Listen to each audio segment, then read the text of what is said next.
So welcome everyone. Thank you all for being here this morning. Today we're going to be presenting on the PressureGuardian system.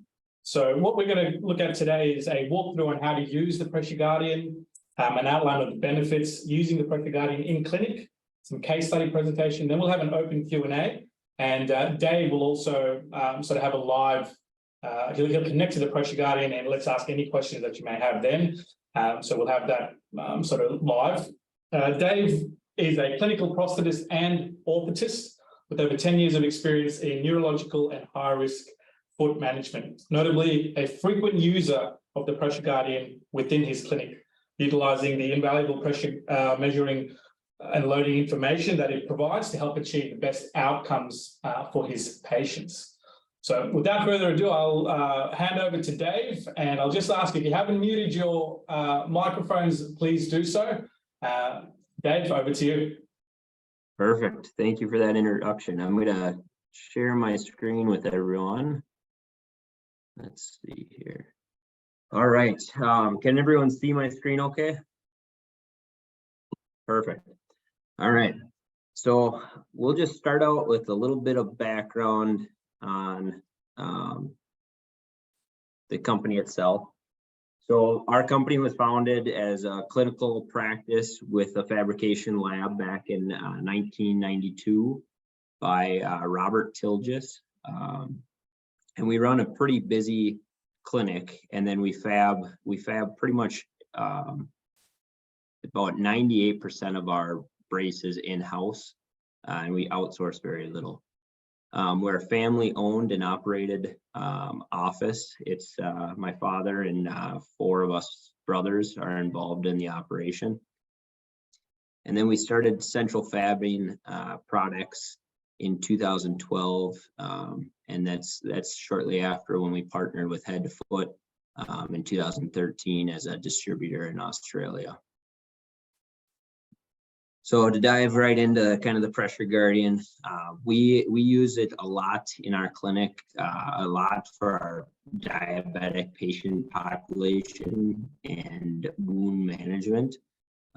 Basically, in a nutshell, it's a diagnostic tool that's going to be used in the clinic on educating the patient and also making sure that you're getting the best results possible. It's not something that you will directly send home with the patient. It's something that you will solely use in clinic. It's a very compact and portable system. It's easy to use, and it also allows the practitioner to basically fine-tune that device, whether it's an orthotic device, prosthetic device, to give you the most optimal results. So what the PressureGuardian truly is, it's basically a pressure measuring system that's going to instantaneously give you load measurements through an iOS app, and it's going to allow you to collect data, store it, and transmit that to your documentation platform, doctor's office, share with your patients. But you can collect that data instantaneously and actually show the patient live feed of what those pressures they're receiving. So here's just a few photos of the PressureGuardians. On the far left, we have the unit itself connected to a single lead sensor, and then the iPad there with the app opened up. So you can see it's very, very portable and small. It's easy to connect to any device and allows you to collect those readings during the patient's gait. So just a list of benefits that we utilize in our clinic. Again, it's used to collect that patient data, to store it, so you can historically look back and see the progress that you have been making. You can also document for insurance reasons or to give feedback to referring doctors' offices. It also allows you to become more of an evidence-based practice with the ability to show outcomes that are measurable. And it gives you good biofeedback, which is going to increase that patient's compliance. a lot of our diabetic patients, they typically aren't the most compliant patient population.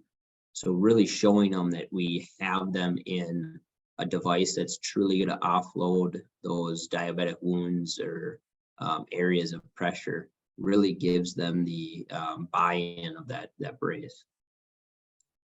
And it really truly helps to educate not just the patient, but young clinicians, people in their residencies, where they're first starting out, they can make adjustments to the braces themselves and take a before and after reading and see the results of that adjustment, whether it decreases the pressure in the desired area.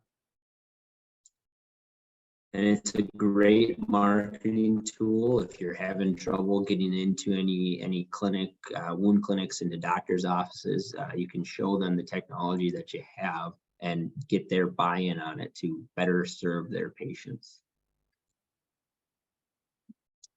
So in our clinic, we mainly use it for our diabetic patient population, the population that has a lack of feeling, that can't feel the wound site, so they can't really give us that feedback whether we're relieving the area of pressure, and that's where we utilize it the most. But it is a great tool to utilize in really any device, just typical orthotic bracing, scoliosis management, custom seating, cranial helmets. Another great area is prosthetics. With amputation, sometimes the nerves are kind of relocated during that amputation, and sometimes the patient will feel pressure in one area, but they're truly receiving the pressure in another. So you can kind of be misled on where you need to relieve the pressure. So that's by utilizing this tool, you can really pinpoint where you need to relieve it. So the app itself is, you can find it on the App Store just under PressureGuardian. There is no cost to download it. So you can download it on multiple iOS devices. It's currently only on the iOS device, but you can download it on as many devices as you want. So a lot of people, if you have an iPhone, it's easy to download and it's always with you. And then a lot of other clinics will also have just an iPad dedicated to the clinic, so they can store all their patient information on one device.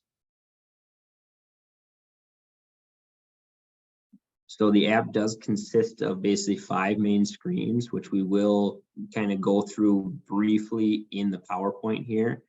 But then towards the end, after the case studies, I'd like to try to do a live demo where I can link to my phone and actually walk through it with you. Let's see here. So you're going to have 5 main screens. The home screen is the only one not listed here. That's going to be where you connect to the physical device. And then you have the stats page, which is going to show you in real time the pressure as that patient stands and ambulates. And then you also have that graph page where it's going to record. So you can see that it's recording over a 20-second period. You are able to lengthen that to a minute or 2 minutes if desired in the settings. And then you have a calibration page as well. So you can calibrate each sensor. So you can make sure that the sensor is recording the most accurate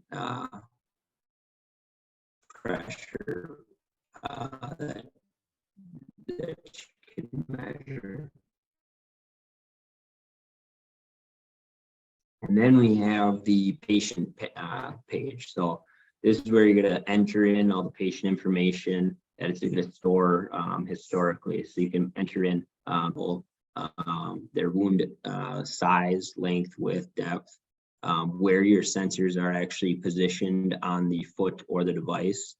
And it's going to also record those max pressures that they're receiving, the minimum pressures, and the average pressures.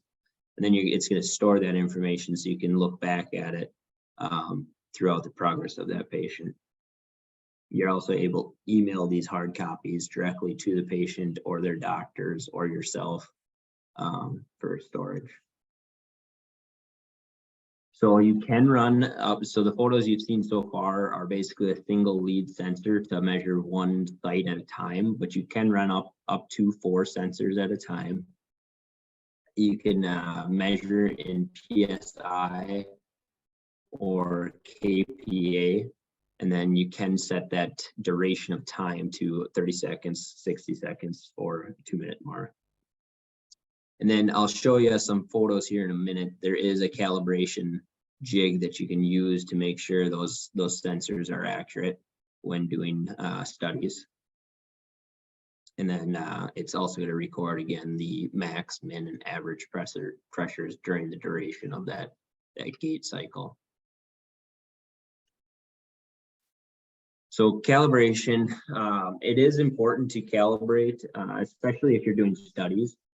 If you're doing studies, I would recommend you calibrate it before every use. If you're using it just in a clinic to basically service a patient, the calibration is going to stay calibrated for quite a while. We've kind of done some minor studies on it, and we've calibrated it. And it usually stays calibrated for a good couple weeks before needing recalibration.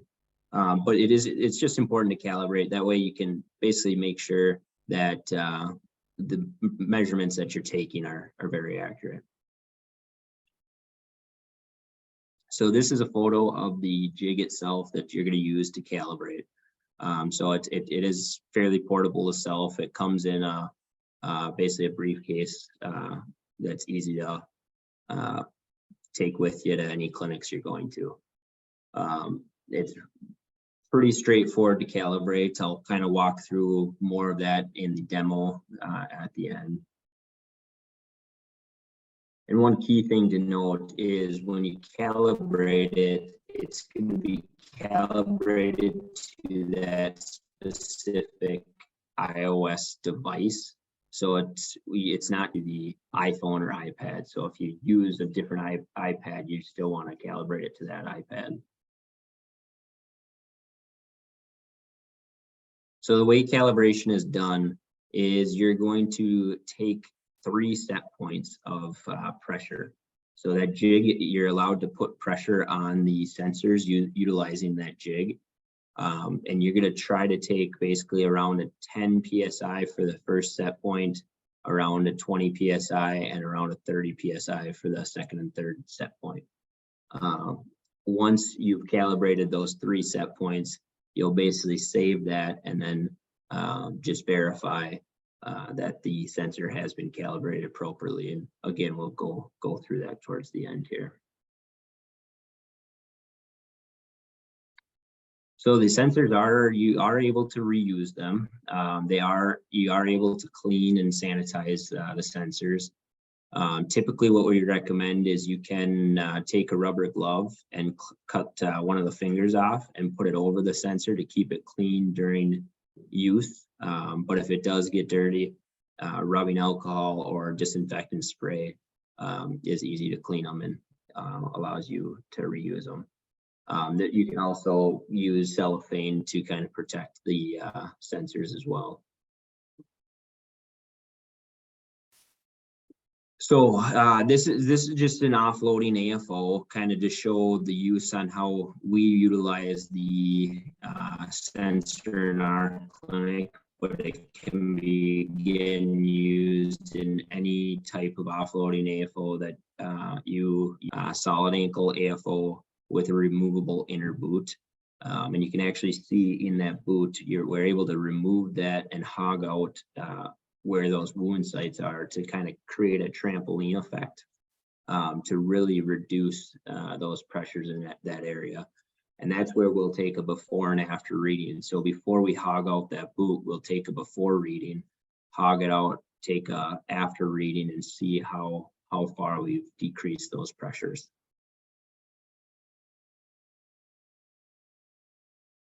So this is just kind of to show, this is just one particular patient, but we've used the sensor in one patient in all these particular devices. and you can see the amount of pressures that each device kind of changes over time. So a true offloading, which we call the Minnesota boot over here, is going to give you really good results. Other braces out there. So if you look at the bottom of the screen, this is max pressure over that wound site. So throughout the gait cycle, that 2.7 is the maximum pressure they received. And then this next slide here is going to be the average pressure. So then you can see all the numbers drastically drop just because as they unweight the foot, that pressure is going to go to 0 and bring down that average.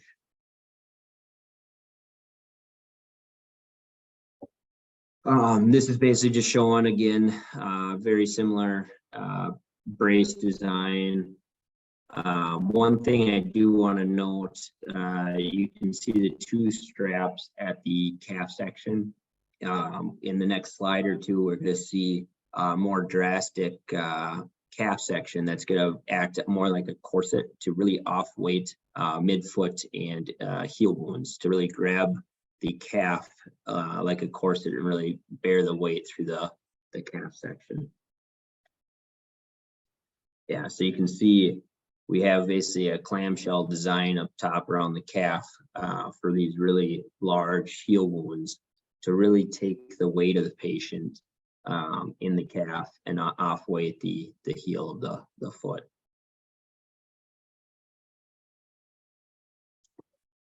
So again, we were able to grind out the inner boot in those areas, creating that trampoline effect. And then as the patient heals up, we're able to backfill that with a softer foam to reduce the area of that trampoline to even take off more weight on that apex of the wound. So we got 5 case studies to kind of show you. 4 of them are going to be basically wound case studies, and well, they're all going to be wound case studies, but 4 are going to be diabetic foot wounds, and then we have a prosthetic one as well. This particular patient was a 62-year-old female, Charcot deformity, with a wound that she had for over 2 years, and she's been hospitalized for 3 times during those years, and just unable to get the heel healed, and due to infection and other complications. She was kind of in the last-ditch effort to get it healed, or they're looking at amputation. And utilizing the PressureGuardian, we were able to get the ulcer completely healed in 28 days. So this is the day 1 of fitting on the left. And this is the reports you'll get out of the app as well. So you can see you have the patient's date of birth, height, weight, and then really important, you have the condition of the ulcer. So you have the 15 by 10 by 5. So at each follow-up visit, you can remeasure that and kind of see the progress you're making. And you can see already on the right side on day 7 of the follow-up visit how much smaller that already is, and the tissue around it, how much healthier it looks. And then we followed up day 21, and you can see the wound is now at 3, 6, and 2.5. And then day 28, it is almost fully healed.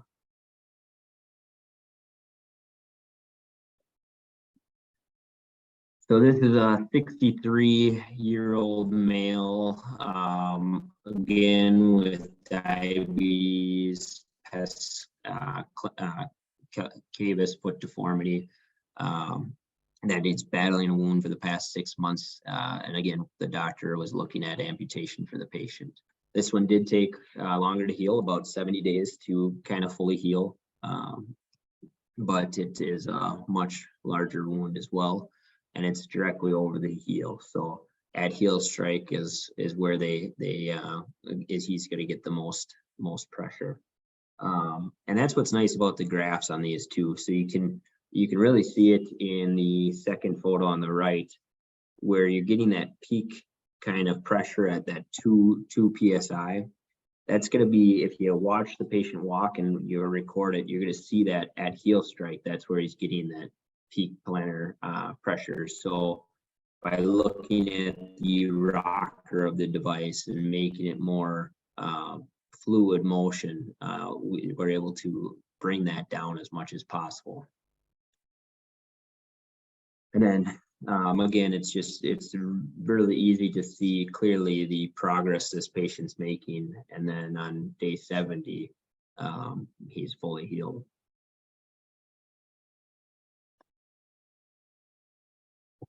So we have a 76-year-old male diagnosed with left charcot deformity. Again, open wound for over 10 months. He's been working with wound clinics, trying to get it healed. And interesting enough, this gentleman came in wearing sandals. So no orthotic device, nothing to really relieve the pressure.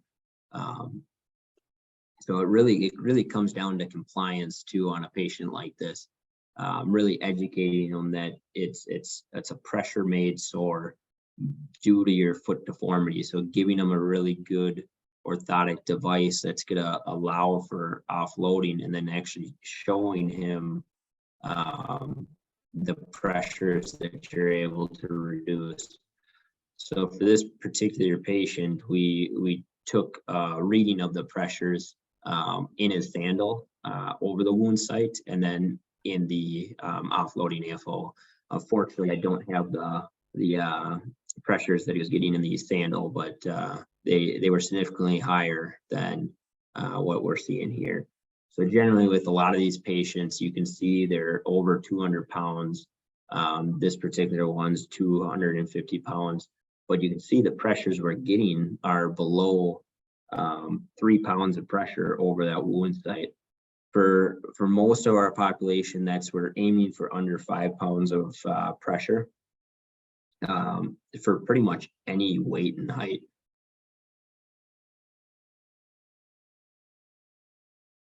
So a 65-year-old male diagnosed with diabetes, neuropathy,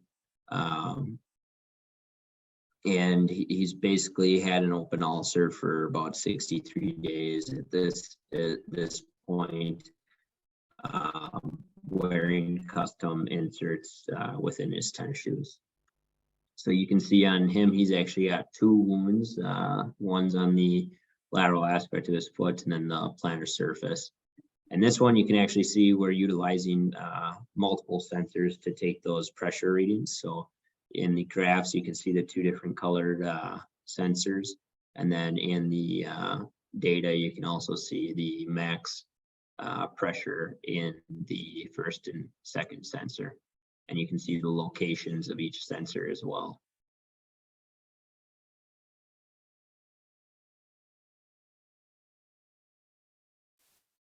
Okay. So this gentleman is a below-the-knee amputee, and the photo is really hard to see, but he does have a small wound over the fibular head where he's getting pressure inside his prosthetic socket. So this is where it's really nice. He's already in a device to take a pressure measurement prior to making any adjustments. So in this particular case, the first reading we took was he was getting about 8 pounds of pressure while walking on his prosthetic in that area. After we've made the adjustment, we retook that measurement, and the max pressure he was getting in that area was just above 0.5 pound. So it really makes the clinician's job really nice and easy, because you can save yourself almost a follow-up appointment by knowing that you've relieved the pressure in that exact area on these patients. So you don't necessarily have to schedule the follow-up appointment on a patient like this unless they don't see it healing in a couple of weeks. Okay, I'm going to try to jump before we end. I want to try to jump onto the app itself. So I'm going to minimize this.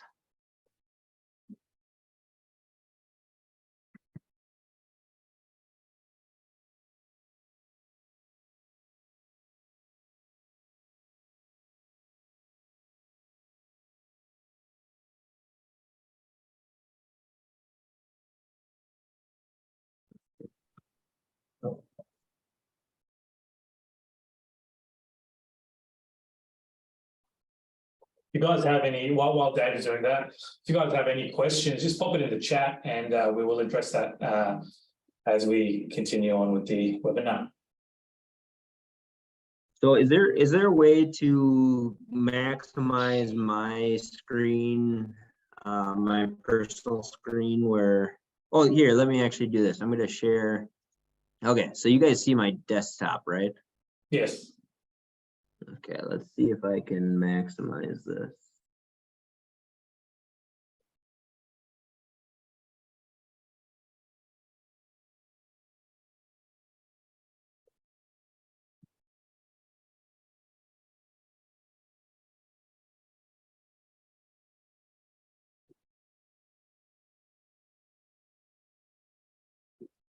Trying to make this as big as possible so you can see it.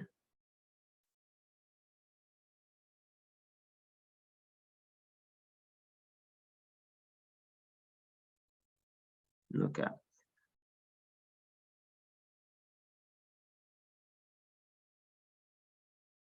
So, okay. I don't know if you can see that jig in front of me now. We can see the jig. What's that? Yep, we can see the jig. Perfect. All right, now I'm just going to connect to the phone here. So we'll run through the app here real quick. So you guys can see the app open on the left side of the screen? Yep. Perfect. All right, so you're basically to select the logo to connect to the unit itself, which I have on in front of me as well.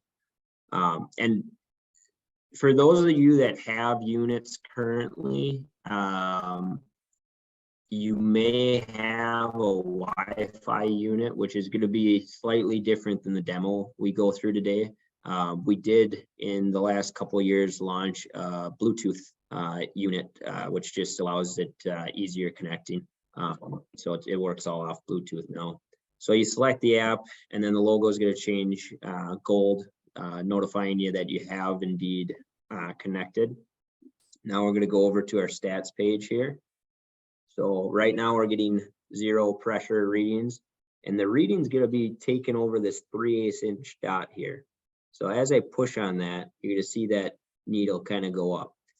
Now you can kind of break in the sensor just by letting your fingers put pressure on it, just to kind of warm that sensor up before you put it on any patient device or calibrate it. It's nice just to kind of get it to warm up a little bit.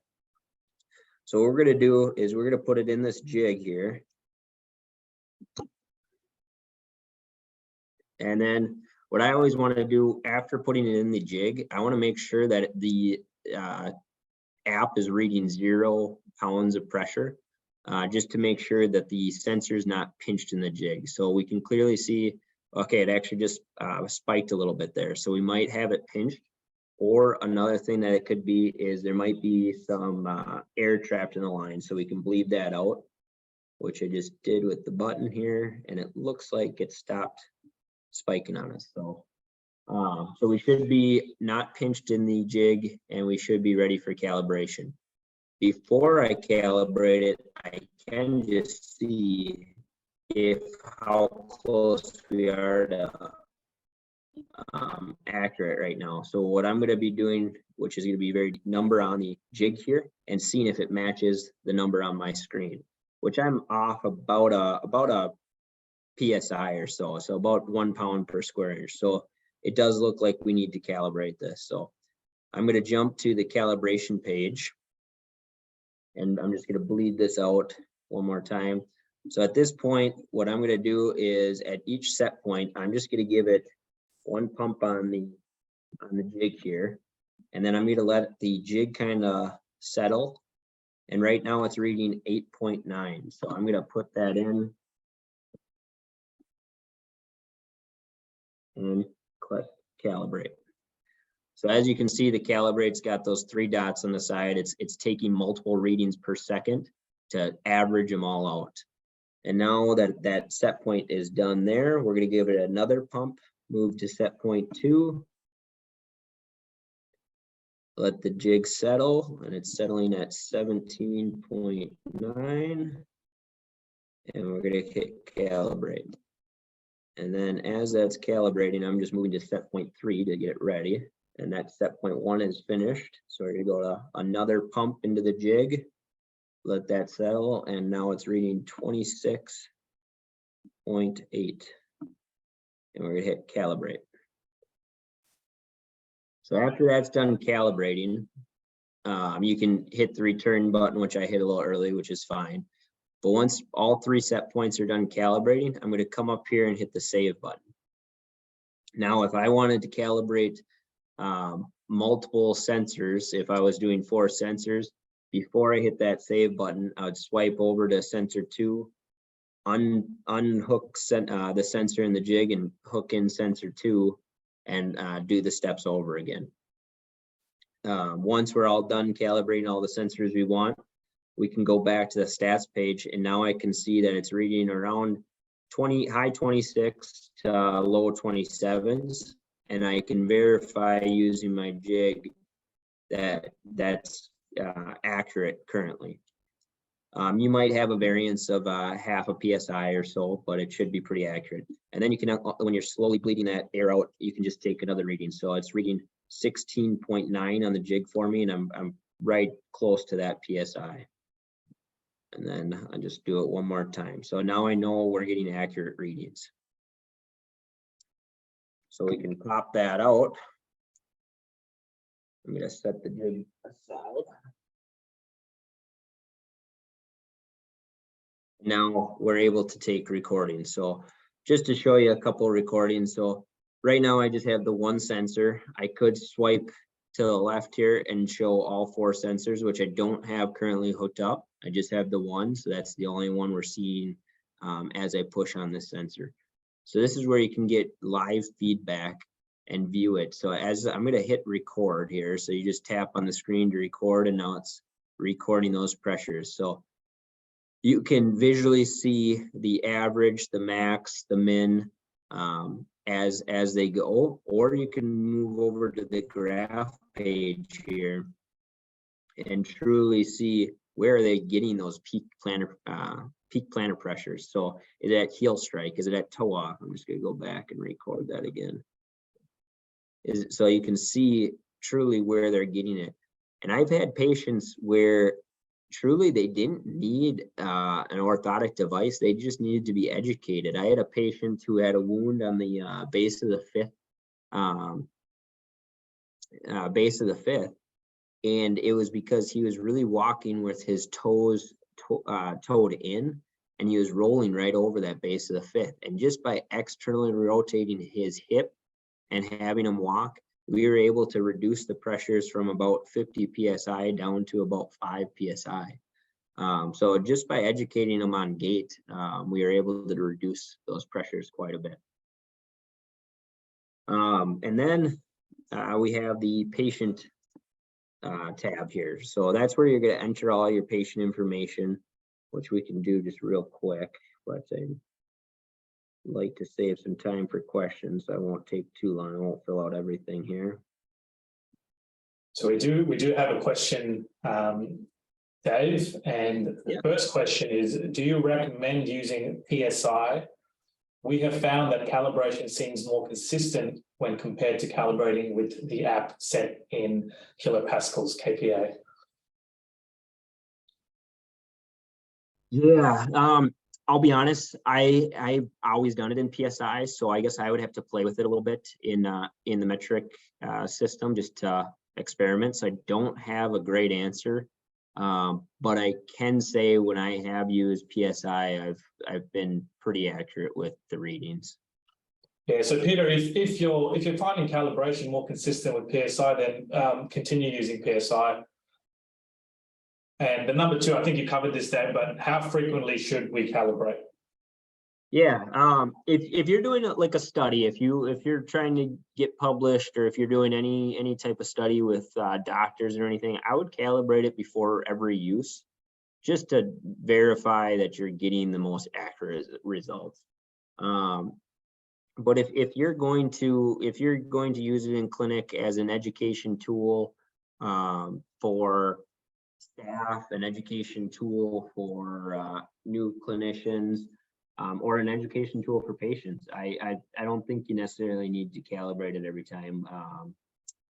The longest I've gone without calibrating it was 3 weeks, and you can before you calibrate it, you can even just put it in the jig and test it and see how accurate it is. And if it's accurate, there's no need to calibrate it. But yeah. No, fantastic. Any other question, guys? This webinar has been recorded, so you will receive a copy of this later in this week or early next week. But yeah, just let us know. I'll give you a couple of minutes or so if you have any questions. Here comes one. Should we be very cautious when educating for different gaits? Take care to assess that it is modifiable rather than fixed. Can you say that, please? Should we be very cautious when educating for different gait? Should we take care to assess that it is modifiable rather than a fixed deformity? Yeah, so if I'm understanding that correctly, if they have a fixed deformity that some fixed deformities, their gait's gonna be what their gait is, and we have to accommodate it. So if they do have a fixed deformity, we're going to have to accommodate that with some type of orthotic device. I think is that kind of what the question is? Does that answer that question, Shane, or are you able to just rephrase that a little bit?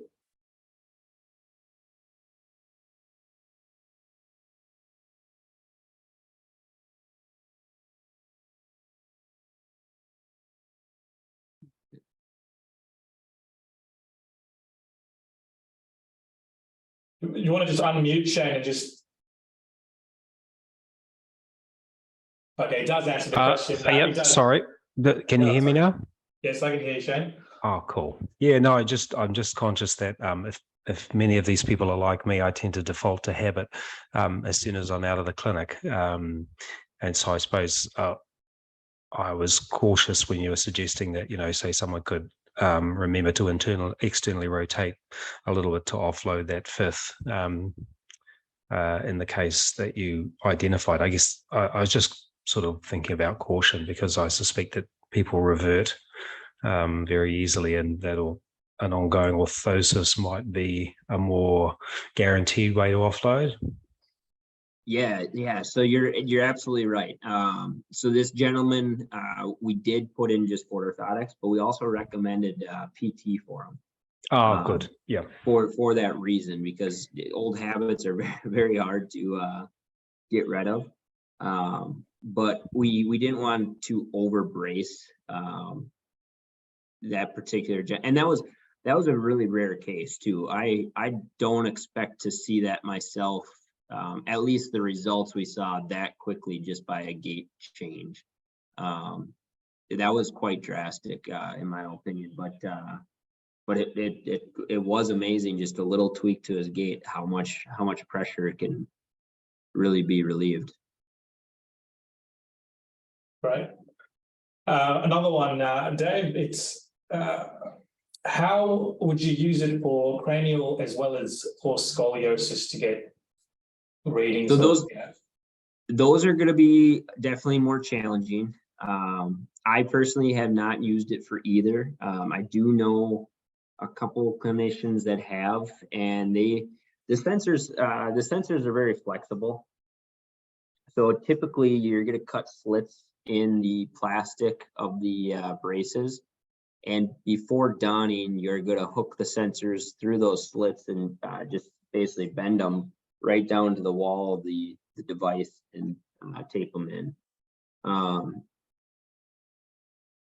It's not, in those two situations, I don't know how important it truly is to measure. Again, you're only measuring over a 3/8 inch dot, so it's especially in the Scoli case, it's a very small area that you're going to be measuring comparative. But we have had clinicians that found it valuable in those situations.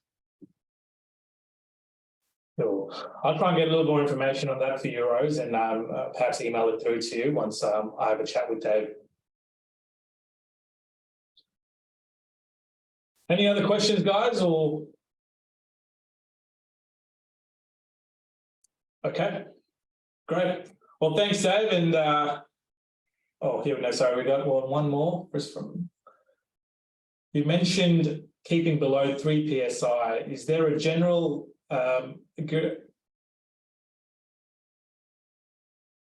endurance on what pressure and above is unsafe for the insensate foot? Yeah, so it's we've looked. I did my thesis paper on diabetic wounds and management, and there really is no sound source out there for what PSI or what pressure we should be below. And the reason I think that it's really difficult to pin down is every patient is uniquely different with blood circulatory system, weight, height, how their gait is, just the overall structure of their tissues as well. So it's very difficult to kind of pinpoint what is a safe value. But what we have found is if the patient is compliant and we're able to get truly even under 10 psi, most of these patients are coming in with pressures 30 and above. But our goal is to always get them under 5 psi. And if we're truly able to get them under there and they're compliant, typically always we see healing in these patients unless they have some underlying other issue like an infection that can be holding them back. But compliance is a big one. When I did my thesis, we utilized a piece of equipment called an ortho timer, which I don't even know if they make anymore, but it measures body heat. So you can tell when the patient's actually wearing it. And it was very interesting to see in the patients that were wearing it all day long, you saw a lot better healing than someone that would wear it half the day or 3/4 of the day. It really doesn't take long to re-injure that soft tissue where that ulcer is. So we try to educate our patients, even if you get up in the middle of the night to go to the bathroom, either you utilize the device or don't put weight through that foot, utilize crutches, a wheelchair or something to get you from point A to point B with the zero pressure over that wound. Right. Have you used the sensors in a total contact cast? Say that again. I missed that first part. Have you used to get pressure readings in a total contact cast? Yeah, so I personally have not used the sensor, and I'm trying to remember back to my thesis because I was able to find research on pressures in total contact cast comparative to orthotic devices. I can't remember the exact numbers off the top of my head, but it was drastically different pressures in orthotic device comparative to total contact. I want to say it was something like about 20% the pressure in an actual orthotic device comparative to total contact. Having said that though, compliance is the interesting part there, because a total contact cast, your patient has to be compliant. They can't take it off. So the total contact casts aren't necessarily a bad thing if you have a non-compliant patient. Sure. And is there much data available on how much PSI can be safely tolerated in healthy young patients, particularly in the context of pectus craniatum bracing? Ooh, that's a good one. I don't see much pectus bracing, so I don't have a clear answer on that either. I can maybe do a little bit of digging, but I would kind of assume, and I might be off base here again. I'm not an expert in that area, but I would kind of assume it's fairly like scoliosis, where you can push pretty hard. But I don't know the numbers off the top of my head. But in some of our scoliosis patients, I mean, we're pushing. I'm sure we're pushing above 75 to 100 psi. But again, those are patients that aren't diabetic. They don't have the brittle skin. They don't have that easy breakdown of tissues. So you can get away with those higher pressures. Understood. Well, thanks, Dave. Really appreciate your time, and thank you all for attending. And like I said, this will be recorded. So this is recorded, and it will be sent out to you in the coming days. So thanks, everyone. Yeah, thanks for coming. Thanks for putting this together, Steve. It was a great time seeing everyone. Cheers.